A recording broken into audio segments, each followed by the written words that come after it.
Welcome to LOA Today. I'm Walt Thiessen. With me today is our own pianist in residence, Sam Page. This is your daily dose of happy. We are so happy you decided to join us today. And we are especially pleased and delighted that we are being joined by a gentleman from across the pond in Europe. His name is Berneman. And this, just from talking to him for a few minutes, I can tell you he's one of the most laid back people that we've had here on the show in quite some time. Very, very relaxed guy. But just because he sounds relaxed doesn't mean that he doesn't keep himself busy. In fact, he has a podcast, which I believe he calls the Conscious Action. And we're going to learn more about that as we get to know him. But first of all, Brian Berneman, thank you for joining us on the podcast today. How are you doing? Yeah, thank you all. Thank you for having me here. I'm doing great. Yes, wonderful morning here. So yes. And where in Europe are you? I'm actually currently in New Zealand. New Zealand. Oh, yes. So not anywhere near Europe, actually. Like in the other side, but it's okay. I was just in Europe visiting my family. Oh, so. Okay. Well, so you're in Europe South, I guess. We'll put it that way. There we go. And how long have you been doing your podcast now? It's been a little bit over 2 years. So I started it during the pandemic. When the pandemic hit, I had the idea or the plan to release a podcast a few months, like mid 2020, and suddenly I had a few episodes already pre-recorded. And I thought once everybody went into lockdown, I thought great time to share this and to be able to join people in their own homes through the podcast. So let's launch it earlier. Yeah, sure. It was a perfect time to do exactly that. No doubt about it. And I just want to do a quick shout out, a couple of people tuning in live stream, listening in, Luke and David. And guys, thank you for saying hello. And nice to see you guys. Luke says his best he lives in New Zealand. So we got a couple New Zealand things going on there. That's cool. So anyway, all right. So we have an idea of how you got started, but why did you get started doing your podcast? Yeah, so I've been running Conscious Action as an organization now for the last 5.5 years. And with Conscious Action, all of our focus is on connecting people to themselves, connecting people to others, and connecting people to the environment. So it's basically just understanding how this connection is at the root of all of the issues that we have, whether that are personal relationships, community-based, or our relationship with the earth and how we're treating her. So it's coming back to a place of well-being in all of that. And I've been doing that through working through events and workshops and one-on-one and working with businesses, working with individuals, and creating the podcast was just an extension of that. It's just being able to share stories and to have conversations as a way of connecting, just like we're doing right now. This is a wonderful way of being able to connect with people, and to connect with anyone that is anywhere around the world, that is able to just resonate with the message that we are sharing, and therefore being able to get inspired and to perhaps click on certain things that they haven't yet, to be well and to be able to live a life that is meaningful for themselves. But you're certainly pushing buttons that we know very well around here. So we're very grateful about that. And I totally agree. The internet and the different facilities we have on the internet has made all of the difference in the last, well, even before the pandemic, going back, well, certainly at least 5 years. I think I started my podcast 10 years ago. And it was a little bit limited in terms of what kinds of technology you had available at that point. But since then, we've got Zoom, we got StreamYard, we got all these different platforms like this. We got different places to post your stuff. They help post stuff for you. I mean, it's all the stuff that's grown up. And that's just the podcast part of it, right? Mm-hmm. Because there's also live connections of various kinds. So yeah, it's been quite a thing that has grown up over the last few years. So thank you for taking advantage to reach out to people during that time. I mean, because I know what it's like, it's an adventure, and it's also a venture to get something like this going and to keep it going. So congratulations for doing that. Yeah. Thank you. So yes, what do you find to be the most gratifying part? I mean, when I know you don't do something like this just because it's a job. You do it because it's a passion. So what's the passion side like? Yeah, well, it's interesting because, many years ago, just to give you an idea, I decided at one point in my life, this was like now, almost it seems like a lifetime ago. I decided to go and pursue more in depth my own understanding on myself, on how do I fit, who am I, and what it is that I want to do in this world. And I decided to move to California, to the middle of the mountain, to a Tibetan Buddhist retreat center. Oh, And there, not only I learned about myself a lot through a lot of different practices of yoga and meditation, but most importantly, I understood how work is a reflection of how I want to show up in the world. So I changed a lot my perspective of what does work mean, and work, instead of being something that I did for making money to be able to pay for things, switched to being how I want to show up in the world and what it is that I want to do every day. And fortunately, now I can actually make a living out of doing that, which is wonderful. congratulations! Yeah, that's Thank fabulous. you. Beautiful. Because it's a, and I hope that someday this is true for everyone. And like there's platforms now like Patreon or Coffee or different platforms that allow people to be supported and Mhm. into doing what they want to do and how they want to show up. Because for me, it's all about creating connections and to be able to share a lot of these different practices, traditions, and perspectives that have helped me to be able to live in within society, and as well not to live with stress. Also, like to live stress free, to live with purpose, to live with a sense of I love what I'm doing. And it doesn't feel like when I talk to people, like when they're going to work, they have to go to work. I'm like, I Mm. get to work. I get Mm. to go to work and to do what I love, and to support people and to have conversations with people. Like, I mean, the podcast, I love the podcast. It's a wonderful way of being able to like to have this connection. Whatever Yeah. it is that it's happening is creating time and space to connect. And I'm here in this moment with you. And when I'm recording my podcast, I'm connecting with all of those people, and everyone has something inspiring in their story. Mm. This Yeah. is something that I have learned many years ago that everyone can be our teacher. Anyone, if we pay attention to their story, there's something there that is really interesting, really unique, because nobody really has ever been that person. So no one knows what it is to be them. And when I'm able to get into that space, to just have like 1 hour or so to speak with someone, and not to be like I see with most people, it's like they just meet someone, it's like, hey, how are you? And like it's kind of like just a very superficial check-in Mhm. and not even truthful. And I'm like, that's what I want, the depth of experience. Yeah, I agree with you. And in fact, that's one of the major, that plus what you mentioned earlier, wanting to learn. Those are the two major reasons why I started my podcast and why I continue doing it to this day. The way I'd like to express it is I love the viewpoints. I'm sure you do the same thing, but I get so many guests on with so many different viewpoints. I don't always agree with all of them, No. but I appreciate all of them because almost every single one of them has something to teach me. And on those rare occasions where it doesn't have something to teach me, then I have to like do a double check to say, okay, what did I miss? Because I know it's probably me, it's not the other person. And Sam knows as well. Sam's been a listener for. By the way, Sam, I love that T-shirt. He's got Oh, a thank T-shirt you. on that says "Love is love," repeated over and over and over again. I like that. Really nice. Oh But yeah. but I mean, since you've been listening to the podcast, right? You've been listening for a few years now, and then you just came on within the past year to also co-host. When you were just a listener, wasn't that pretty much the perspective you were getting? That you were loving the perspectives, that you were loving the different viewpoints that were coming on. Absolutely, yeah, because just every human being has their own individual journey and their own life experience. No two people's stories are alike, and just the experiences and the stories that people had to share were always something different and fresh, and you can always take something valuable from pretty much any of them. Right. Exactly. Yeah. Very So it's the most powerful thing that there is, I think.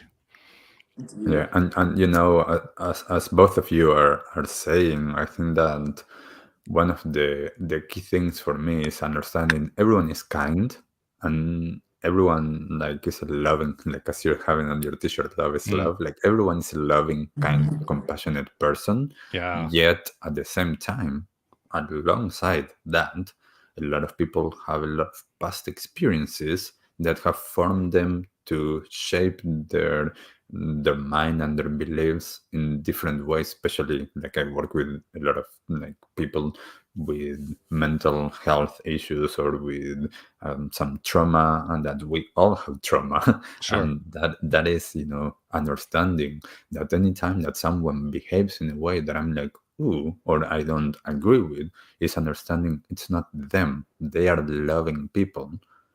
It's what they have been carrying that is, and what they are not seeing, that are all of that trauma and all of those things that are just heavy, and they are just repeating certain patterns that doesn't even help them. So instead of me judging them and pointing fingers, it's about looking at them with compassion and with love, understanding at their essence there's a human being there that all that they want to like is to be seen and to know that they are enough and that they are loved. And when I can do that, then as well, like through my work, I can give them space to see that for themselves. Because a lot of times people think they are not deserving.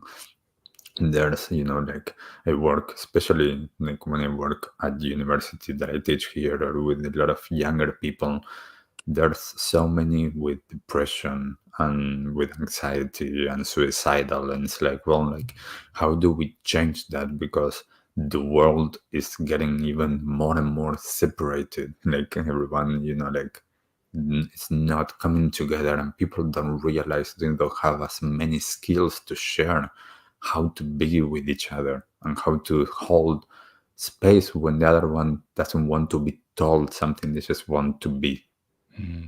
I don't know if you're familiar with the teachings of Abraham Hicks, but I love the way that they express what you just talked about. Because the way they express it is, whenever you're feeling discord, you're really not feeling discord because of somebody else. You're feeling discord because of how you feel about your inner being, and your inner being is in conflict with something that you're embracing in your outer world. Which is when the first time I ever heard that one, it stopped me in my tracks. I was like, "Whoa, okay, wait a minute. What did they just say?" Repeat that one again. I didn't quite get that the first time. But after, kind of focusing on it for a bit and just sitting with it, I realized, yeah, that's really it. If it weren't for the disagreement we have with ourselves, we'd actually be pretty happy people. Right. Most of the time, right? Yeah. And the interesting thing, and I always tell to everyone that I work with, is we all have the potential to be that. Because that's all the things that we haven't looked into. Most of us that we live in this modern society, we haven't been modeled, shown, or even given the time and the space to understand how do we operate, who are we. And that's something that fortunately I was able to create the time and the space for myself through, like saying, I'm just going to step out of this society and I'm going to go to the middle of the mountain to live in this retreat center. And not everyone does that. No, that's not a normal career path. No. No, and like and staying with it and being able to practice this every day, and I think that by understanding myself, I understand much more exactly what you just said, and exactly what Abraham Hicks and many others share. That is the truth. That is that whatever it does and circumstances, it's not it. It's about what do we experience from that. Because in this moment, we have on this podcast, like the three of us here, and the three of us are experiencing something very different, yet supposedly we believe that we're experiencing the same thing. So how can I step out of the idea that we're experiencing the same thing where there's nothing that is objective? Everything is subjective. Right. Exactly. I've said that so many times. And I don't remember exactly when it was. I'm going to say it was probably shortly after the turn of the millennium that I came to the realization that there was no such thing as objectivity. And that was a shock because I had believed in objectivity for quite some time, very strongly. And when I finally realized that was true, it kind of knocked my feet out from underneath me because now I didn't know, okay, well, if that's gone, what's left? like all the underpinnings got wiped out. So all I'm trying to say is it can be a rather, I don't want to say traumatic, dramatic experience to come to that realization. Does that say a few, Sam? I'm seeing you're nodding your head. I think so, yeah, for sure. Yeah. When you have these like big realizations, it kind of like, whoa, okay. Right. Yeah, they get your attention. And at the same time, how wonderful it is to actually start to wake up to how things are. And like I live in these communities and spaces that are more, let's call them conscious or spiritual, and a lot of people talk about waking up. Like I think that sometimes people think it's this amazing, like wonderful experience. No, waking up is like reality check. And sometimes it's wonderful because there's a lot of things in life that are wonderful. And sometimes it's like, hey, like you haven't been paying attention to this. And now all of this that was under the rug, now it's out in the open. And as a society, the same things happen. And when that happens, it comes as a shock, and it comes, like with then movements like the Me Too movement, like not to get too much into it, but that was stuff that was before happening, but it was kept in the shadows, kept under the rugs, and suddenly it's like this exploded. It's not that now it's happening, now we are just aware of it. Yeah, that second kind you were talking about, I call that the 2x4 moment. That's where the universe has been tapping you on the shoulder and you ignored it, and then it tapped harder and you ignored that, and they gave you a push and you ignored that, and then finally got off the 2x4. Whoa, okay, I'm paying attention now. Yes. Sometimes we just don't listen to ourselves very well. But that's the thing, we haven't learned how to listen for most people. So then we get all of this. This is one of the biggest things for me was when I was a teenager and I went to this Tibetan yoga class, and for the first time in my life I felt my body. I had never felt my body before that. I had always listened to my head. And making that change of just listen to my head to allow the space for my feelings, that gave me the recognition that my body was, as you're saying, all of the time, shoulder tapping. It's like, hey, this is happening, or hey, don't go there, or hey, like all of these intuitions or feelings that we get. And when we don't listen to it, that starts to create more of what in my language I call it energetic blockages. And it's all of the unprocessed and traumatic events, but just anything that has been unprocessed feelings, that starts to build up and to build up and to build up. And there we get all of the illnesses and all of the physical issues that just we didn't pay attention. Exactly. Or it may not even be that we didn't pay attention, maybe that we deliberately turned it off. Yes. I say that because I just know in my own case, not so much turn it off probably isn't even the right phrase either. Ignored. Just numbing. Yeah. There was a numbing. Yeah. Like for instance, I remember I had been doing this podcast for about 3-4 years, and I still didn't really have a good sense of what that internal connection was supposed to be like. I was asking co-hosts about it. I was asking guests about it, trying to find that connection. And after a lot of really helpful conversation, people were trying their best to help me, find my way to what was going on all along. I finally realized that there was this thing. I couldn't identify what it was. I couldn't tell you much about it because it was constant. I thought of it as like a constant light that never went off. And it felt like it was inside, and it had always been there. And I just kind of learned to dismiss it because it never changed. It was always just on, always just there. And I finally realized it had been there all along, and that was probably it. And when I realized that, I said, well, no wonder I didn't understand. No wonder I didn't connect to it. I didn't know what I was connecting to because it never changes. And let's be honest, we are human beings. We live in a world of contrast, of polarity.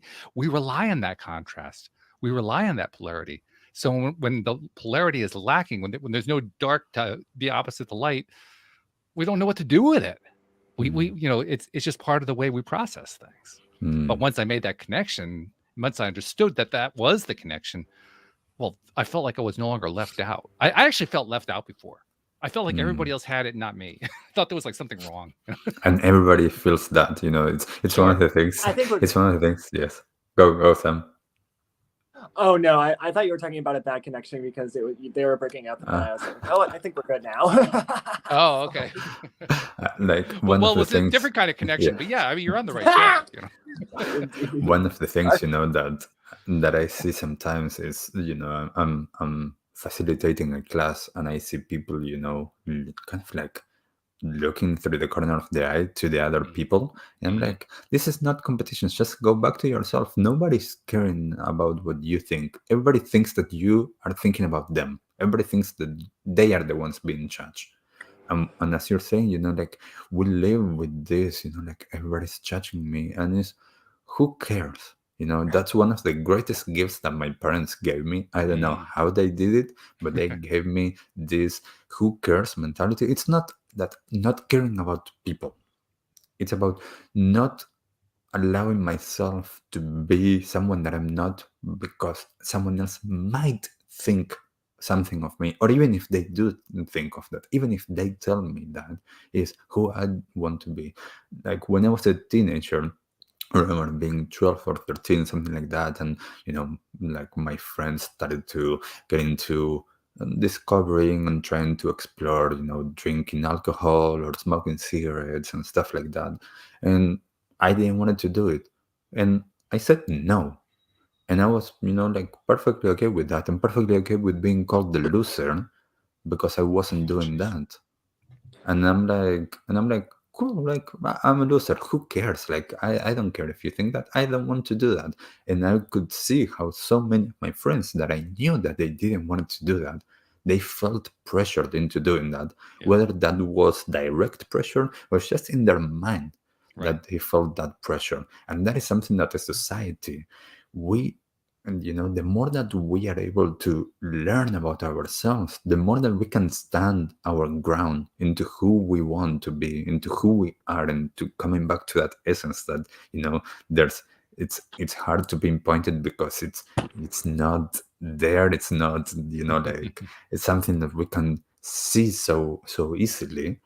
But when we come back to it, then we can stand our ground and we can stand behind our principles and our beliefs and our values. And then we start living in a way that it doesn't matter if others agree or not.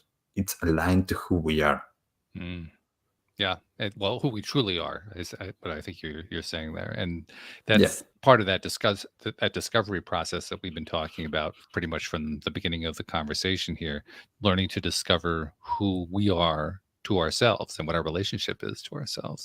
'Cause I think it's really what the root of it is. I mean, you're right. We live in a society where people are essentially trained by the culture to look for judgment all the time.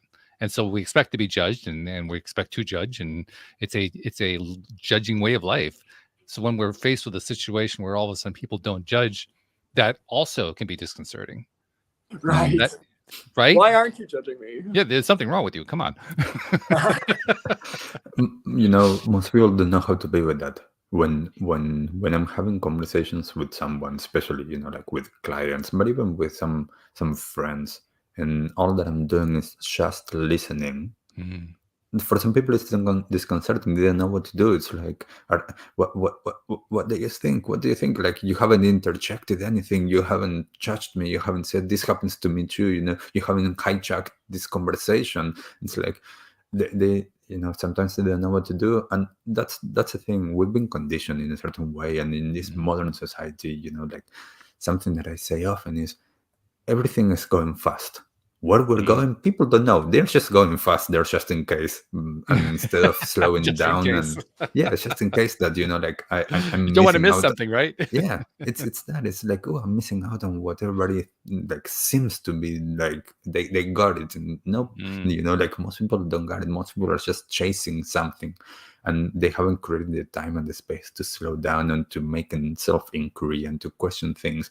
And like that place of connecting when we connect, life changes, because I see this, and this is one of the reasons of the work that I do, is as I see how this connection is at the root of all of the issues that we have them, the symptoms that are showing us that disconnection, and we have the inner disconnection, the inner symptom, sorry, and the outer symptom. And the inner symptom is, as I said, depression, anxiety, stress, suicidal tendencies, and the external one is climate change and what's happening in our environment and how we're treating our environment and our natural spaces.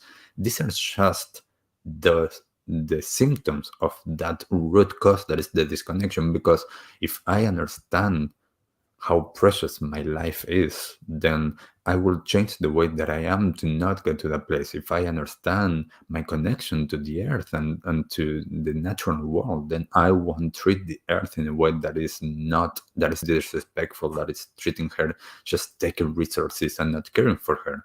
So when we just see sometimes the symptoms, all that we're trying to do is put, like a band-aid here and there, instead of going back to the root cause that is actually getting back to that place of connection. And when we can connect in that way, then it's easier to, to treat myself kindly. It's easier to treat others kindly. It's easier to treat the earth with reverence and being a guardian for this earth, instead of, treating her like just a dumping ground. I remember the first time, excuse me, that I was exposed to the concept of the law of attraction and trying to understand how it worked. And I honestly didn't quite get it at first. It actually seemed rather false and contrived and so forth. I said, no, that doesn't really make any sense to me. But the more that I studied it, and also because I was in circumstances where I was going to be more open to it than I would have been in the past, that combination led me to a couple of, a number of different ideas, a number of different aha moments that came through, and one of them came through in a conversation that I had with someone here on the podcast, who pointed out to me that the world is basically our mirror, and that it is reflecting back to us everything that we're putting out there. And that was one of those, stun you in your tracks moments. That's the way I experienced it. Like, well, wait a minute, really? Oh, well, I guess that's what the law of attraction says would happen. So I get that, and I had to sit with it for a while. But after I sat with it for a while, I realized, wow, it's really true. In fact, it's in all areas of our lives. Everything that we experience, everything that becomes a part of our external experience, let's put it that way, is also a reflection of what's going on internally. And that's a stunning realization to come to, because all of a sudden you have a load of responsibility you didn't have before, or that you thought you didn't have before. Yes, and that is one of the things that I always, for me, it's taking self-responsibility for my life and encouraging people to do that the same for themselves. Take self-responsibility. We have a tendency, and even just the way that we talk, we have a tendency to use the we and the you, just instead of talking about me.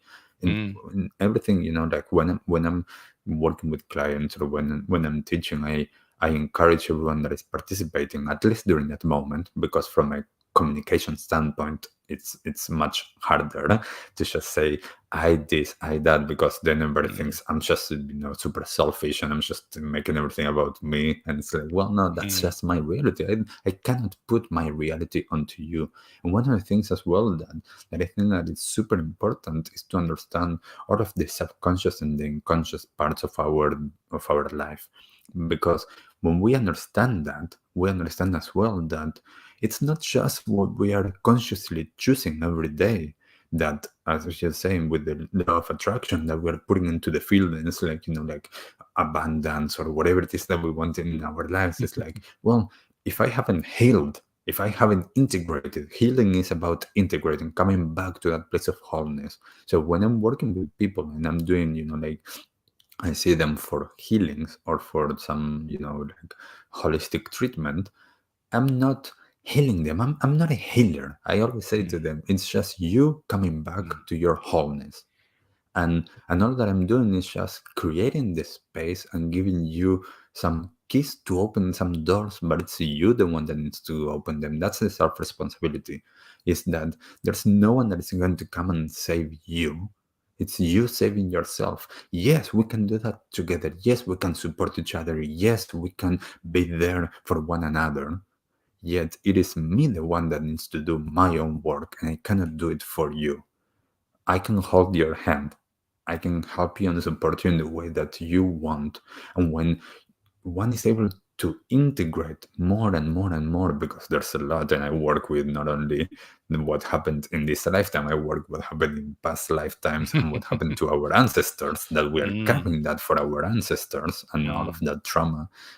And that's why I say we all have trauma, because all of our ancestors lived in times that things were much worse than now, and there were much more wars and deaths and everything. So until the time that we integrate all of that and we bring that into light, and we can see that, and we can be grateful for all of that, even the very negative things, then we're able to then project into the field and live from the present moment forward from a heart connected place, and being able to see how do I want to live, and what is the field then going to have, as you're saying, to mirror back to me from the place of not just what I'm thinking, my whole being, conscious, unconscious, subconscious. Yeah, you used a very interesting word there. It's a word we use often here on the show. I think people use it a lot in life, and the word is integrate. And the way you were using it was in a very specific way, one that I certainly appreciate. I think Sam appreciates it too. One thing that has come out of my understanding of integration in the way that we're talking about it here is that different people approach it in different ways. And I'm going to be curious to know what your approach is. Let me tell you what I mean. For instance, if you propose the idea to somebody that they are essentially responsible for how they respond to everything that goes on in their lives, there are a number of different ways they can integrate that. They can actually try to integrate that in a way of judgment. They can judge themselves and make themselves guilty and get really, really harsh about themselves. Or as an alternative, they can decide that the integration means that there's all this stuff out there that they're responsible for healing. It's all, they aren't quite sure what they did to create it, but they have to solve the whole thing. There's also a perspective that says that, well, yes, there have been, like you made reference to the past. There have been many, many wars in the past. There's been deaths, there's been destruction, there's been all kinds of stuff. But by the same token, we don't have to look at it as being horrible stuff. So lots of different ways of looking at integration. I'm curious, how do you look at that word when you think of it? How do you look at that concept, really? Yes, thank you for that, because a lot of times, and this is crucial, understanding what do we mean by the words that we're saying, right? because Yeah. we're using words thinking that we have the same meaning behind it, and a lot of times that's not true. Mean a lot of different things, yeah. Yes, especially in English. Yes, and I grew up with Spanish, Hebrew, and English, so as well I have multiple meanings in different words. That makes it even more interesting. One of the things for me with integration for me is about allowing the space to include that which was excluded.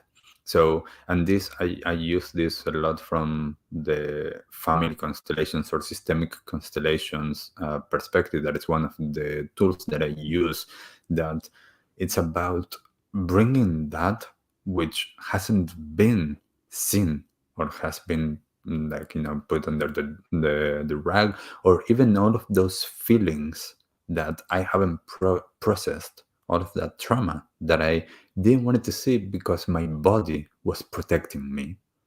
Because that's the defense mechanism, as we were talking before. If someone is numbing their experience, they are not feeling, that's a defense mechanism. If someone doesn't want to see it, then that's a defense mechanism, because we are wired for survival.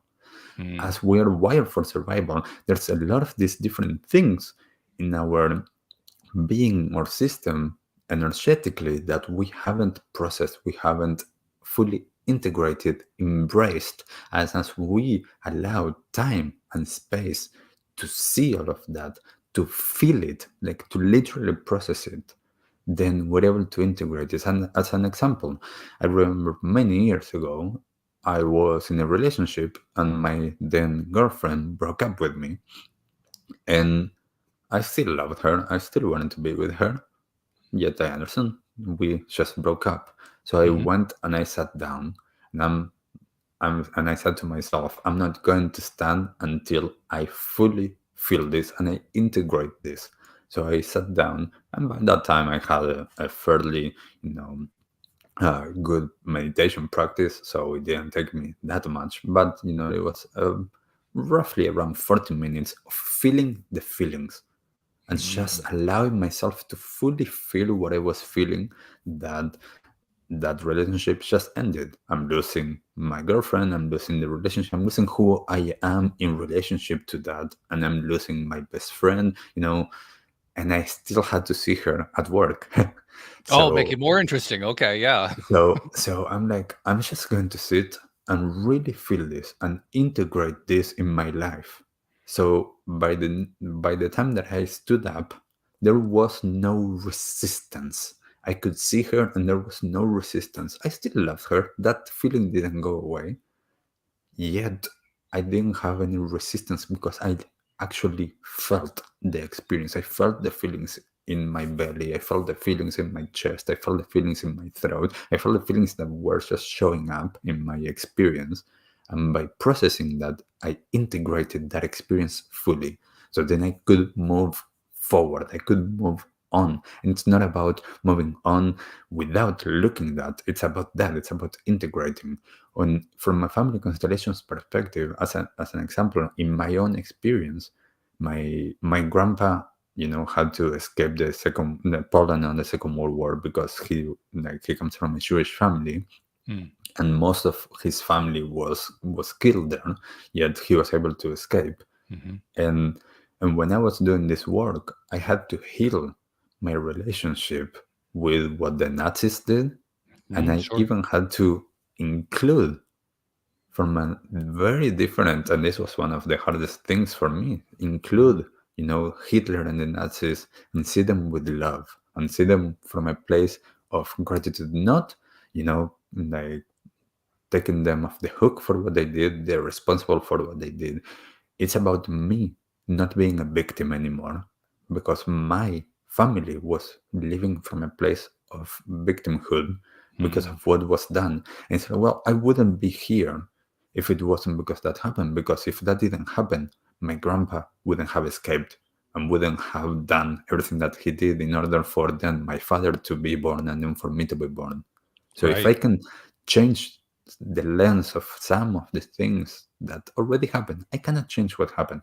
I can change my relationship to it, and I can change how my entire family or my system looks at that. And then by me being able to bring and shine some light into it and then feel it and integrate it from a very different perspective, then life changes. And that's how we move forward. That's how we integrate, by including, by embracing, by loving, and being grateful and honoring of everything that came before, because that's what happened to bring me to this point. I love that. That's fabulous. And what you're talking about is very advanced. I mean, that's something For that, sure. that's something you learn first thing off the out of the blocks when you're starting to do some self exploration. That's like, yeah, I'll get to that about 5 years from now.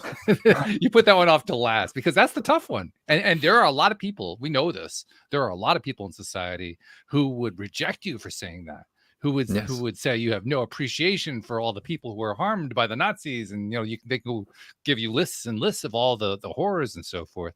and So and that's the key of how to hold multiple perspectives at the same time. It's not honoring that. Honor that. I lived my entire life, in a sense, when I was a kid, honoring that, like seeing all of the time the victims of the Holocaust, and being part of a Jewish family was all of the time that. And it's like, that still is true. We still need to honor, we still need to remember, we still don't want this to be repeated. And at the same time, how can I change my trauma, my family trauma, so that we can move forward and choosing life instead of again being a victim? Is how can I take back power in my life and not give it away anymore? And I think that when I work with a lot of clients, like I had clients that they were physically abused, and to be able to get to the point in the work that we are doing for them to be grateful for that abuse and for that person, it takes a lot It takes a Oh big yeah. shift in mindset, but it's about feeling. And it's not, again, it's not taking off the hook that person. No. Like, that person still did something that is not right, yet understanding that person did that because that was what they knew. They were playing out their own traumas. This is what happens, like with 99% of the people, or actually I would say 100% of the people that go to jail. These are people that are playing out trauma. Oh yeah. Instead of seeing them as someone that is doing something wrong, it's about understanding and being able to be like, oh my god, you know there's this trauma and we haven't done anything about that. Of course that you're going to do that horrendous thing. Of course that you're going to, be emotionally unavailable. Of course that you're not going to be present. Of course that whatever it is, whichever step people are taking, because that's what they've been carrying and that's what they know and that's how they were shown love, and they've been shown that the only time that someone is seeing you perhaps is when they were hitting you when you were a kid. So of course that's all that you know. Mm. And you have that trauma because we haven't shared with people in this world how to be, how to heal, how to be able to integrate, how to be able to feel experience instead of just thinking everything rationally, because this it hasn't been working. If Not we particularly look well, no. if we look if we look out, it's like, oh my god, things are not in a very good space. So That's amazing how often it fails to work. That's the part that blows my mind. yeah. Because I relied, I mean, that I did what everybody else did. I was taught that same thing. So I tried to use that same method for years and it just led to a crash and burn. And I said, well, that there's something wrong with the logic here. Something isn't Mhm. working. And I had to come to the conclusion that the premises I was given were not the right premises. They just weren't the ones to lead me to where I needed to be. But Yeah.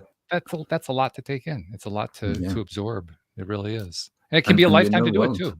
yes, and Walt, even if it takes a lifetime, one of the things that I keep on sharing with people is don't wait until you hit rock bottom. That's usually the place where people start to change. It's like, realize things are not great or things can be better. That was me. I was like, there's more to life. I didn't hit rock bottom. There's more to life. This cannot be it. And I wanted to explore. And there's now so much available, whether that is online on Mm. YouTube or actually working with people like the work that I do. There's so much available that why wait another day?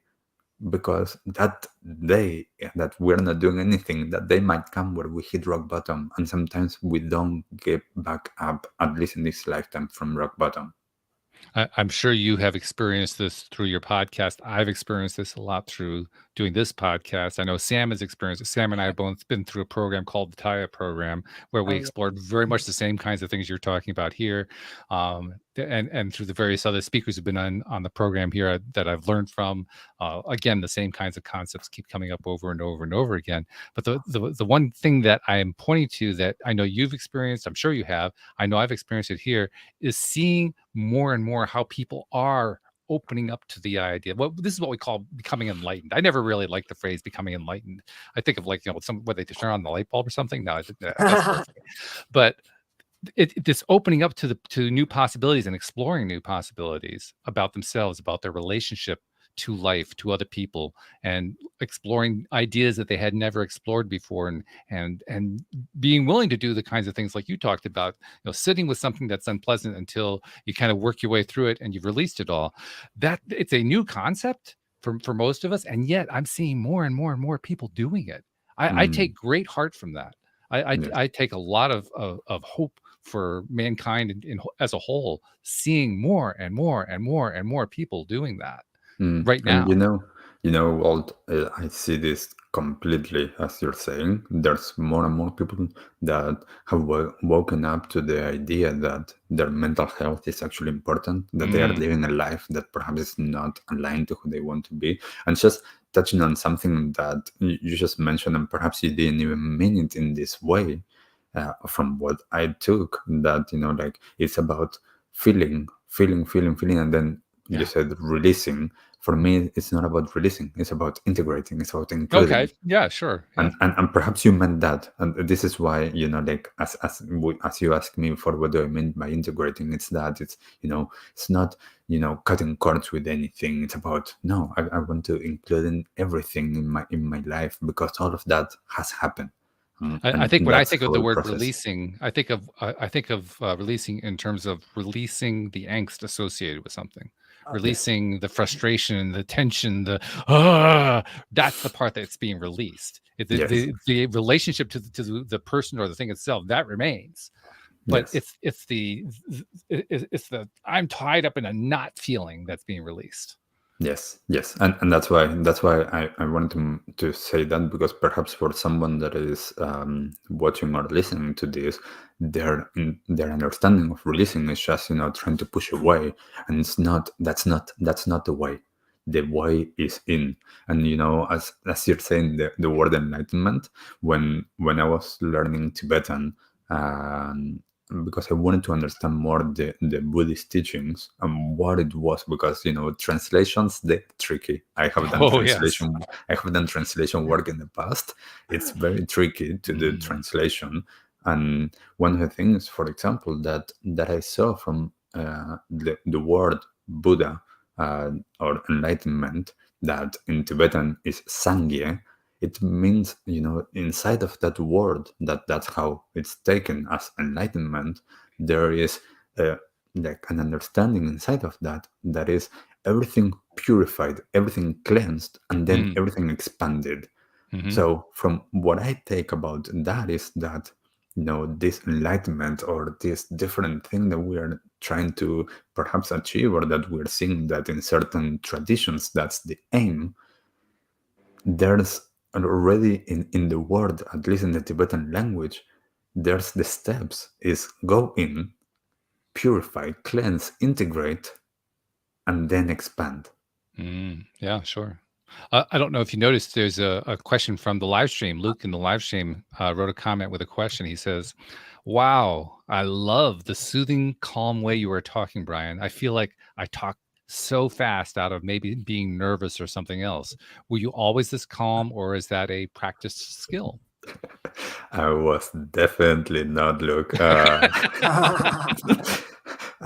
used to be, a very stressed out person when I was a teenager. I even say, like when I started driving, I had a road rage. That was, like, Oh, wow.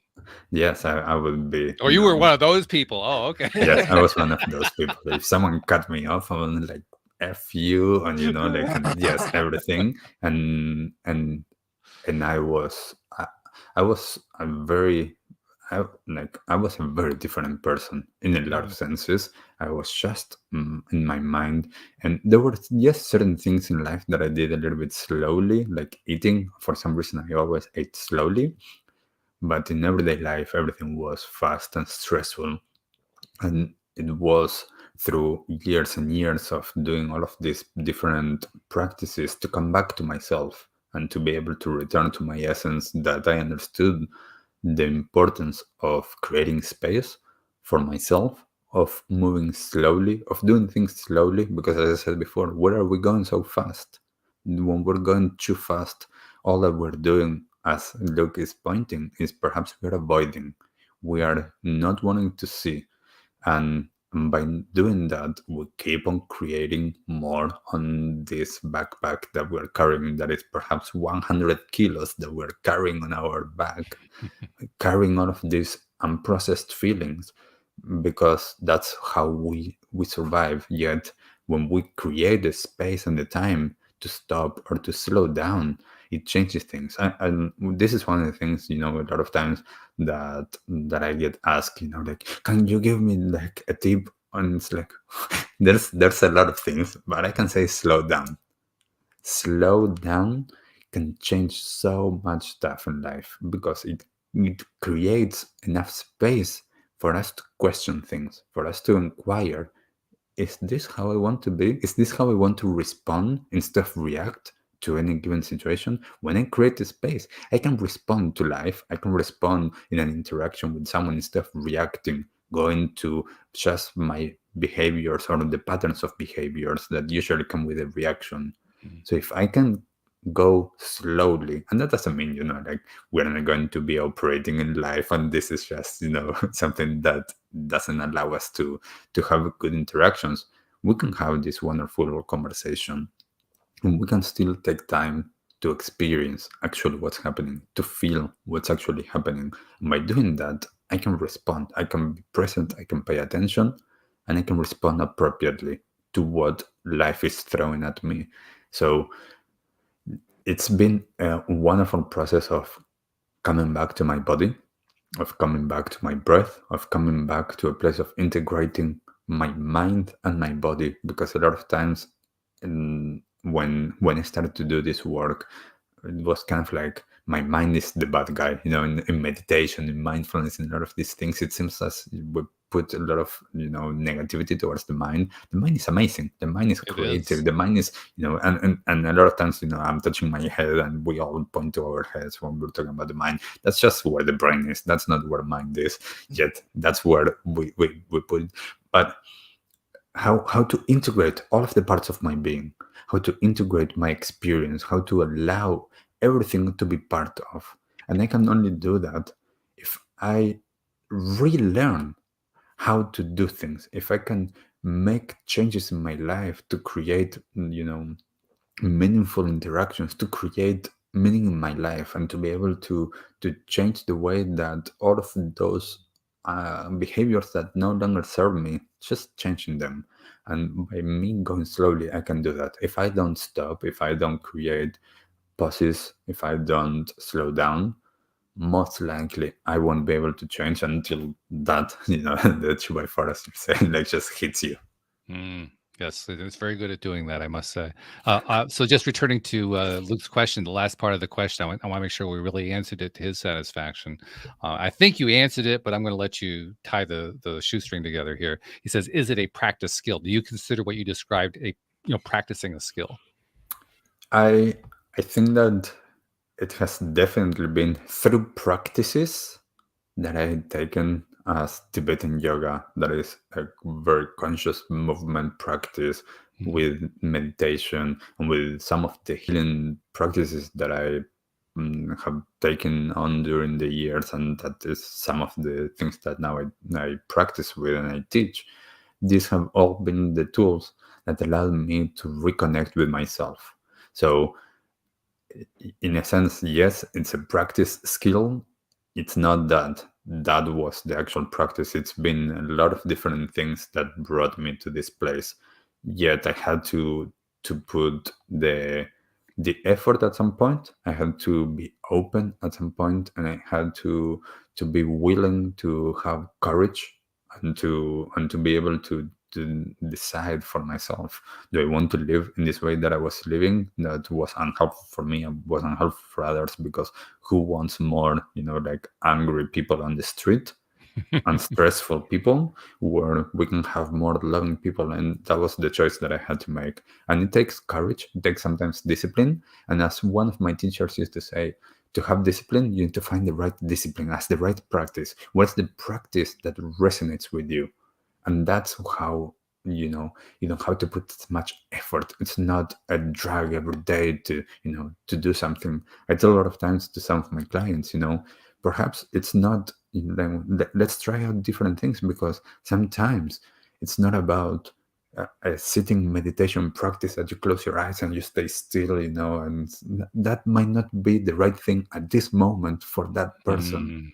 That might be so much effort that is not going to be the right one. Perhaps for that person at this moment in their life is about going for a walk out in nature. That is the way of connecting. So it's about finding what resonates with you, what works for you at this moment.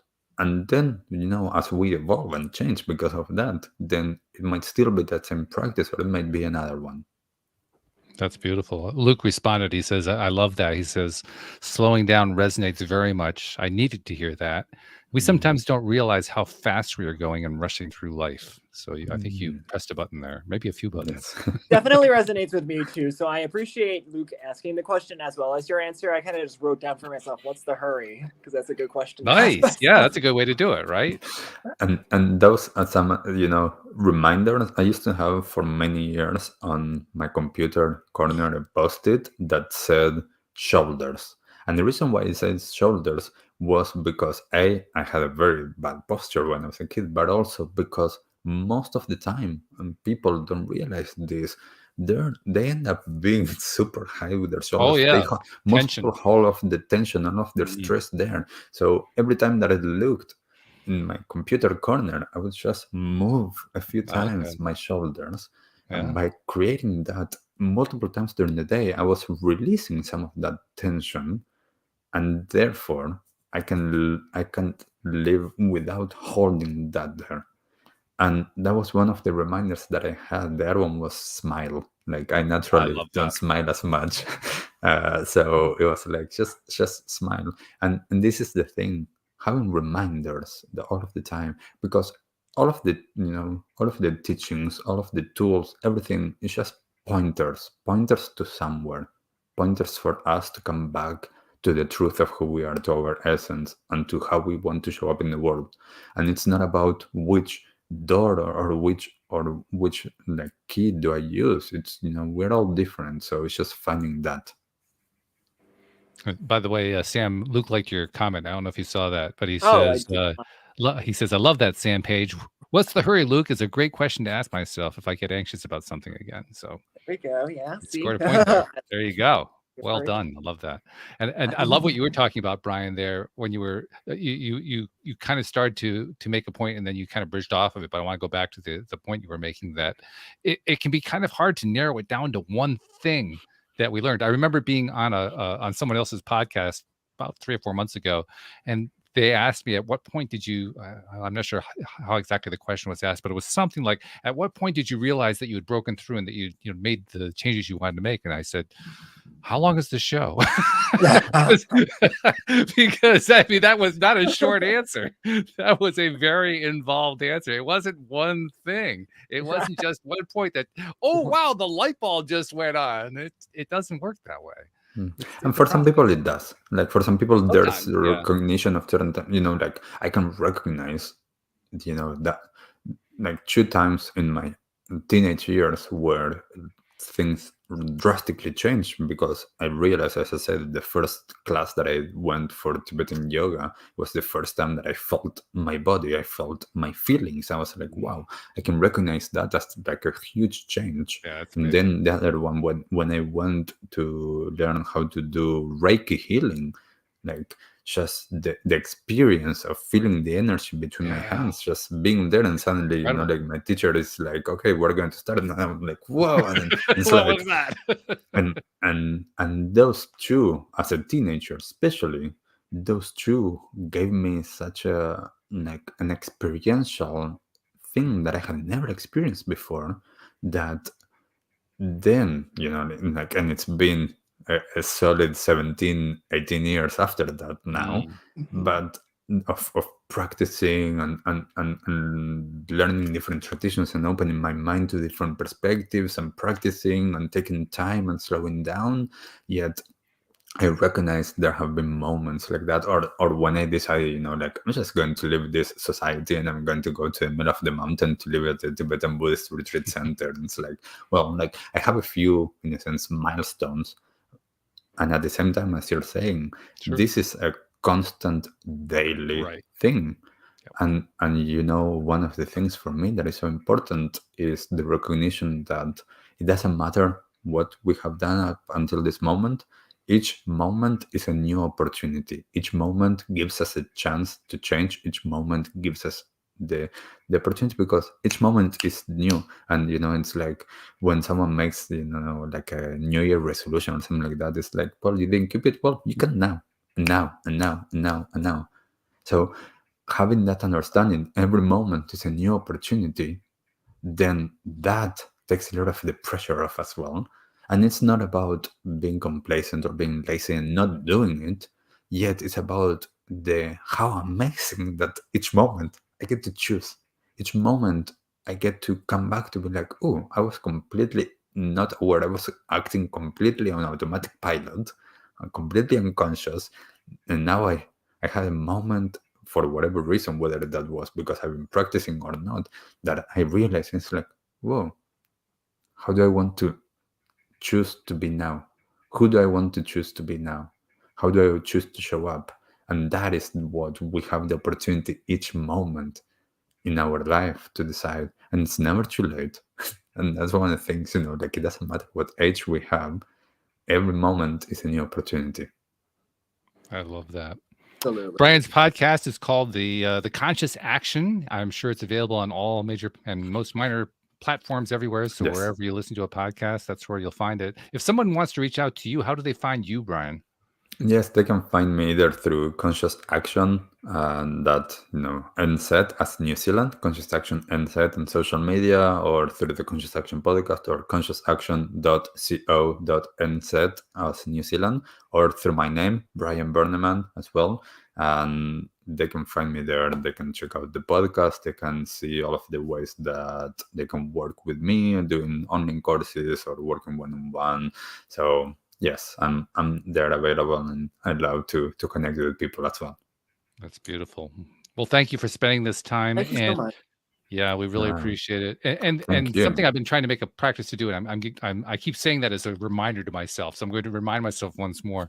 I want to thank you on behalf of all the people whom you have helped over the years, who you will never meet, you'll never see, you don't know, you can't see the impact you've had on their lives. But on their behalf, I want to thank you for all the work that you have done and that you continue to do.